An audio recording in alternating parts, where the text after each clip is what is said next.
Assalamualaikum warahmatullahi wabarakatuh.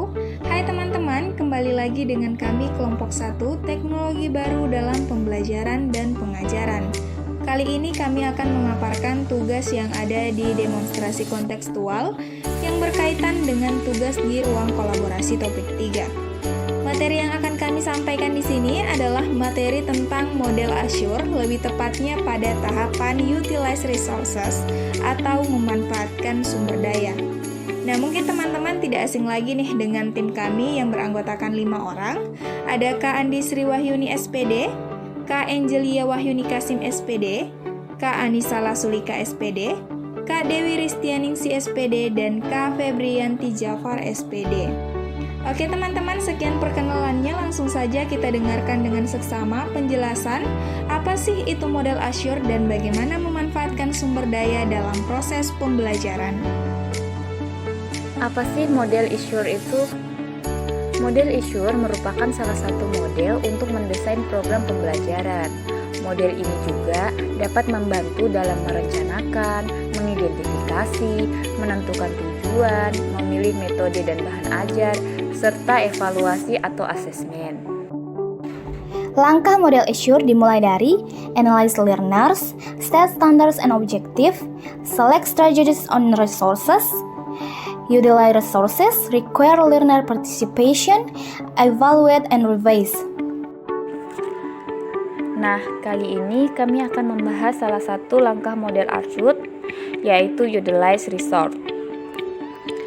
Utilize Resource artinya memanfaatkan sumber belajar dalam proses pembelajaran, seperti teknologi dan media canggih, yang berupa YouTube, internet, dan lain-lain, yang dijadikan sebagai fasilitas untuk memudahkan proses pembelajaran yang akan dilaksanakan. Tahapan Utilize Resource sendiri ada 5, yaitu yang pertama melakukan review sumber belajar, yang kedua menyiapkan sumber belajar, yang ketiga menyiapkan lingkungan belajar, yang keempat menyiapkan peserta didik, dan yang kelima yaitu memberikan pengalaman belajar yang bermakna. Guru sebagai pemimpin pembelajaran abad 21 harus mampu mengelola sumber daya yang ada untuk mencapai visi dan misi sekolah. Agar visi dan misi sekolah tercapai, seorang guru sebagai pemimpin pembelajaran tentu dituntut agar mampu mengidentifikasi semua sumber daya yang dapat menunjang pembelajaran di sekolah. Sekolah sebagai ekosistem tentunya memiliki aset atau modal. Sumber daya dimaksud bisa saja dalam bentuk sumber daya biotik ataupun abiotik. Kedua sumber daya tersebut tentu tidak hanya sumber daya yang ada di sekolah, tetapi juga sumber daya yang ada di luar sekolah atau dengan kata lain sumber daya daerah. Sekolah sebagai ekosistem terdiri atas biotik dan abiotik. Adapun untuk biotik yaitu terdiri atas yang pertama yaitu murid. Murid adalah unsur biotik yang menjadikan sebuah sekolah itu ada. Murid merupakan anak yang sedang berguru atau belajar di sekolah. Kemudian yang kedua yaitu guru. Unsur biotik dalam ekosistem sekolah yang memiliki nilai dan peran sebagai pendidik dan pengajar di sekolah adalah guru. Guru merupakan sebuah profesi yang tugas utamanya adalah mengajar, baik pada jenjang pendidikan dasar maupun menengah. Kemudian yang ketiga yaitu kepala sekolah. Kepala sekolah adalah guru yang mendapatkan tugas tambahan untuk memimpin suatu sekolah yang menyelenggarakan proses belajar mengajar. Yang keempat, tenaga kependidikan. Tenaga kependidikan merupakan anggota masyarakat yang diangkat dan mengabdikan diri untuk menunjang penyelenggaraan pendidikan di sekolah. Yang kelima, pengawas sekolah, yaitu guru PNS yang diangkat dalam jabatan pengawas pada satuan pendidikan. Yang keenam, orang tua murid. Unsur biotik yang merupakan orang tua peserta didik di sekolah yang tentunya memiliki peran yang tak dapat dipisahkan dalam kegiatan belajar peserta didik di rumah. Dalam koordinasi dan keterlibatan, peran orang tua murid dapat pula diwakilkan oleh komite. Orang tua murid yakni komite sekolah. Yang ketujuh yaitu masyarakat sekitar sekolah. yaitu masyarakat yang tinggal di sekitar sekolah dan tentunya memiliki kepedulian dan perhatian terhadap pendidikan di sekolah. Adapun unsur abiotik dalam ekosistem sekolah yaitu yang pertama, keuangan. Keuangan yang cukup dan dikelola dengan baik memungkinkan sekolah untuk menyediakan fasilitas dan layanan yang diperlukan. Yang kedua, sarana dan prasarana. Sarana dan prasarana yang memadai termasuk bangunan sekolah yang nyaman, ruang kelas yang terorganisir dengan baik, serta peralatan dan teknologi yang memadai menciptakan lingkungan yang kondusif untuk pembelajaran. Yang ketiga, lingkungan alam.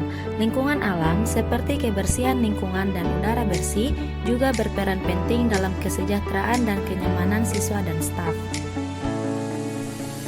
Sumber daya penunjang sekolah. Sekolah yang baik adalah sekolah yang senantiasa diidamkan oleh anak murid. Sekolah yang diidamkan anak murid adalah sekolah yang tentu berkualitas. Sekolah yang berkualitas adalah sekolah yang selalu memiliki cara pandang terhadap ekosistem sebagai kekuatan, bukan kelemahan. Dalam konteks ini, sekolah yang baik menurut Dr. Katrin Kramer, seorang ahli psikologi, adalah sekolah yang senantiasa bertumbuh atau berpijak pada pendekatan berbasis kekuatan atau asset-based thinking, bukan pendekatan berbasis kekurangan atau deficit-based thinking. Pendekatan berbasis kekuatan adalah sebuah referensi baik bagi sekolah dalam memetakan kekuatan dalam internal sekolah demi menunjang proses pembelajaran. Sementara itu, sebuah kekuatan atau aset daerah tentu menjadi sebuah kekuatan besar agar dapat menunjang kegiatan sekolah. Adapun aset atau modal daerah yang dapat menunjang sekolah menurut Green and Haynes 2002 dalam Asset Building and Community Development dapat dikelompokkan atas 7 kategori, yaitu: Yang pertama, modal manusia. Sumber daya manusia yang berkualitas yakni pengetahuan, kecerdasan, dan keterampilan atau kecakapan yang dimiliki setiap warga dalam komunitas yang bisa dijadikan kekuatan untuk sekolah. Yang kedua, modal sosial. Norma dan aturan yang mengikat warga masyarakat yang ada di dalamnya dan mengatur pola perilaku warga, juga unsur kepercayaan atau trust dan jaringan atau networking antara unsur yang ada di dalam komunitas atau masyarakat. Yang ketiga, modal fisik.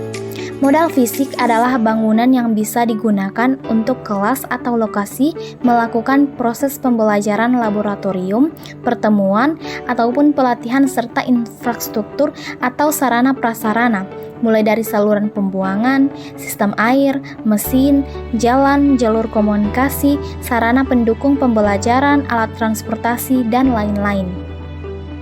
Yang keempat, modal lingkungan alam. Modal ini bisa berupa potensi yang belum diolah dan mempunyai nilai ekonomi yang tinggi dalam upaya pelestarian alam dan juga kenyamanan hidup. Modal lingkungan terdiri dari bumi, udara yang bersih, laut, taman, danau, sungai, tumbuhan, hewan, hasil hutan, dan sebagainya. Yang kelima, modal finansial. Modal finansial berupa dukungan keuangan yang dimiliki oleh sebuah komunitas yang dapat digunakan untuk membiayai proses pembangunan dan kegiatan sebuah komunitas serta modal pengetahuan daerah sekitar yang dapat dijadikan sebagai narasumber dalam melatih, mengembangkan, dan memasarkan karya dan produk peserta didik.